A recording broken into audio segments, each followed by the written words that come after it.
Hurmattуу mekendештер, бүгүн чоң майрам, жеңиш күнү. Мындан так 69 жыл мурун ата-бабаларыбыз 20-кылымдын күрөң тумоосу фашизмдин үстүнөн чоң жеңишке жетишкен. Дүйнөдө болуп жаткан окуяларды эске алсак, бул майрамдын бүгүн өзгөчө мааниси бар. Биз тарыхтан билгендей, Кыргызстан улуу ата мекендик согушка өзүнүн 360 миңден ашуун ат улун жиберген.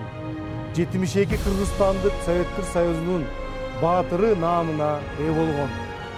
Биз бүгүнкү тынч Кыргызстандын кулундары ата-бабаларыбыздын көрсөткөн эрдигин эч качан унутпайбыз.